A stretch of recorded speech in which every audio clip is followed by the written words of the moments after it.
machosfera, movimento Red Pill e casos de feminicídio. Oi, eu sou a Jorge Beatriz e tá começando mais um Tá na Rede.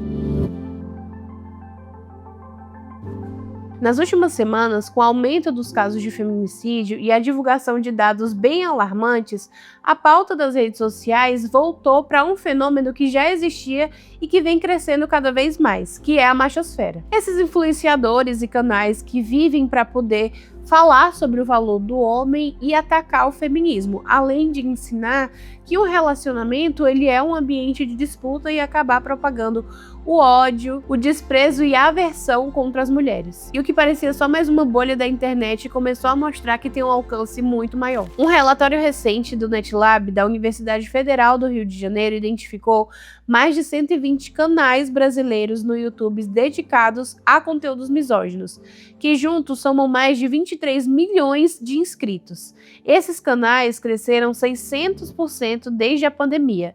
9 a cada 10 canais continuam no ar, mesmo depois de identificados. A gente está falando de mais de 23 milhões de pessoas. E esse número continua crescendo. Desde o levantamento desses dados, que foi feito em 2024, já cresceu 19% dos seguidores, além de dezenas de milhares de novos vídeos publicados, ou seja, não é um canto escondido da internet. Isso é um ecossistema inteiro de conteúdo. Segundo o estudo, muitos desses vídeos espalham teorias conspiratórias contra o feminismo, incentivam a desconfiança e hostilidade contra as mulheres e vendem isso como uma espécie de valorização masculina. E às vezes esses discursos aparecem de forma bem explícita nas redes sociais. A prova disso, inclusive, é uma nova trend que simula os caras simplesmente chutando, batendo, esfaqueando mulheres no caso de levar um fora. Uma trend que circula na internet mostra homens simulando como reagiriam se uma mulher recusasse um pedido de namoro ou de casamento. Eles simulam reações violentas diante da possibilidade de rejeição. Dão socos em objetos, fazem movimentos de luta e até simulações de golpes com faca e arma de fogo. E esse tipo de conteúdo viralizou justamente em um momento em que crescem os casos de feminicídio e violência contra as mulheres no Brasil. E embora tentem tratar isso como meme, isso é apologia explícita à violência contra as mulheres. E isso virou inclusive um modelo de negócio, porque 80% desses canais são monetizados. E a misoginia acaba virando um produto digital, já que esse tipo de conteúdo criminoso viraliza e gera monetização. E de vez em quando a realidade bate na porta desse universo. Um caso muito conhecido é do Calvo do Campari, que foi um dos primeiros a viralizar com esse tipo de conteúdo de relacionamento e masculinidade, que foi preso por agredir a própria namorada. A gente inclusive já falou sobre isso aqui. E o caso repercutiu muito porque expôs a realidade. Quem propaga ódio na internet vai fazer a mesma coisa na vida real. E esse fenômeno vai muito mais além. Outro dado que chamou a atenção de uma pesquisa do Instituto Ipsos é que 31% dos homens da geração Z acredita que a mulher deve obedecer o homem. E 1 a cada 3 homens dizem que os homens devem ter a palavra final em decisões importantes para o relacionamento. Ou seja, esse ambiente digital ser essa terra sem lei que a gente vê hoje. Os adolescentes que têm cometido os atos com maior violência, com maior crueldade, com maior atrocidade, são aqueles que estão no topo da pirâmide da desigualdade social. Enquanto o adolescente pobre, morador de comunidade, comete principalmente 3 crimes, 3 atos infracionais: roubo, furto e tráfico, que para esse menino significa uma única coisa: R$200 na mão rápido. No dia seguinte ele vai fazer de novo para ter mais R$200 na mão.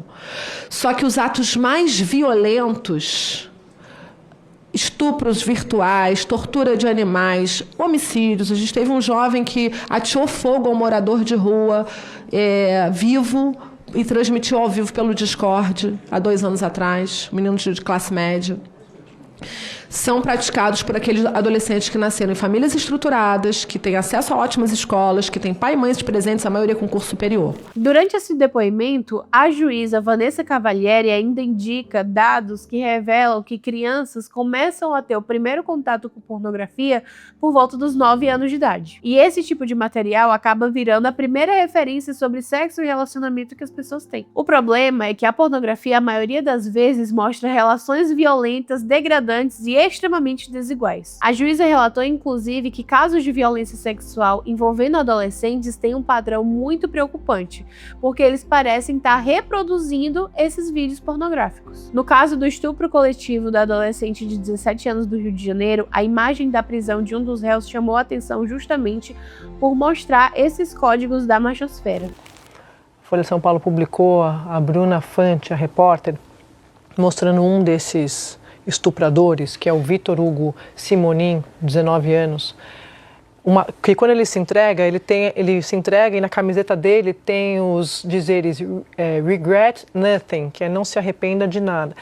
E primeiro, a imagem, esse lema já seria um escárnio, mas ela fez a apuração mostrando que é um lema do Andrew Tate, que é o principal líder do movimento Red Pill.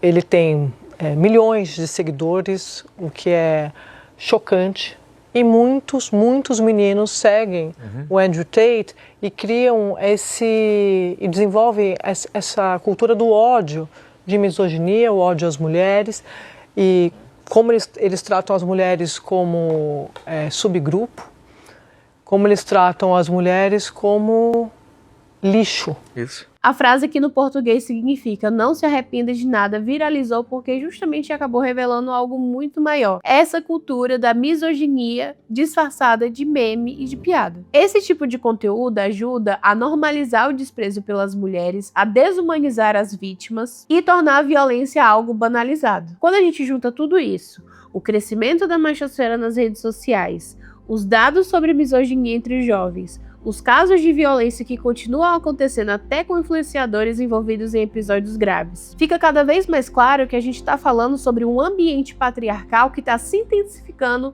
através das plataformas. Que a gente consegue reverter como sociedade essa situação da naturalização da violência, né? É difícil. A gente não pode não pensar em... Acho que 3 pontos aqui. A educação doméstica, a educação midiática e a educação escolar. E elas não estão em separado, não correm separado. Né? A educação doméstica, a educação do cotidiano dentro da casa, a educação, o que é que as escolas, né, como é que as escolas vão reagir a isso? As escolas precisam reagir a isso. Né? Eu acho que isso precisa ser uma política pública, eu acho que a gente precisa ter uma revisão nos currículos escolares, né? Porque, então, eu acho que a gente precisa olhar para esses pontos, né, de formação para que a gente consiga obter algumas respostas mais efetivas, mas eu acho que a gente não pode deixar de falar, Belle, assim, no quanto a misoginia, ela traz ótimos lucros para as Big Techs também. Nos últimos dias, cresceu a pressão para que o Congresso consiga avançar em medidas que responsabilizem conteúdos misóginos da chamada cultura Red Pill nas redes sociais. Inclusive, foram apresentados projetos de lei que criminalizam esse tipo de conteúdo e responsabilizam quem lucra disseminando misoginia nas plataformas. E o combate à violência contra as mulheres não é só punir depois que o crime acontece. É justamente enfrentar o patriarcado. A gente precisa enfrentar o patriarcado que normaliza a violência contra as mulheres. E hoje esse enfrentamento passa cada vez mais pelas redes sociais. Tem uma frase que fala que a luta das mulheres não é só pelas mulheres, é pela humanidade. E eu acredito que é isso que a gente precise acreditar, perseguir e lutar para que aconteça. E assim eu me despeço de vocês, já comenta aqui o que você achou sobre esse vídeo, qual é o tema que você quer ver no nosso programa e até a próxima semana.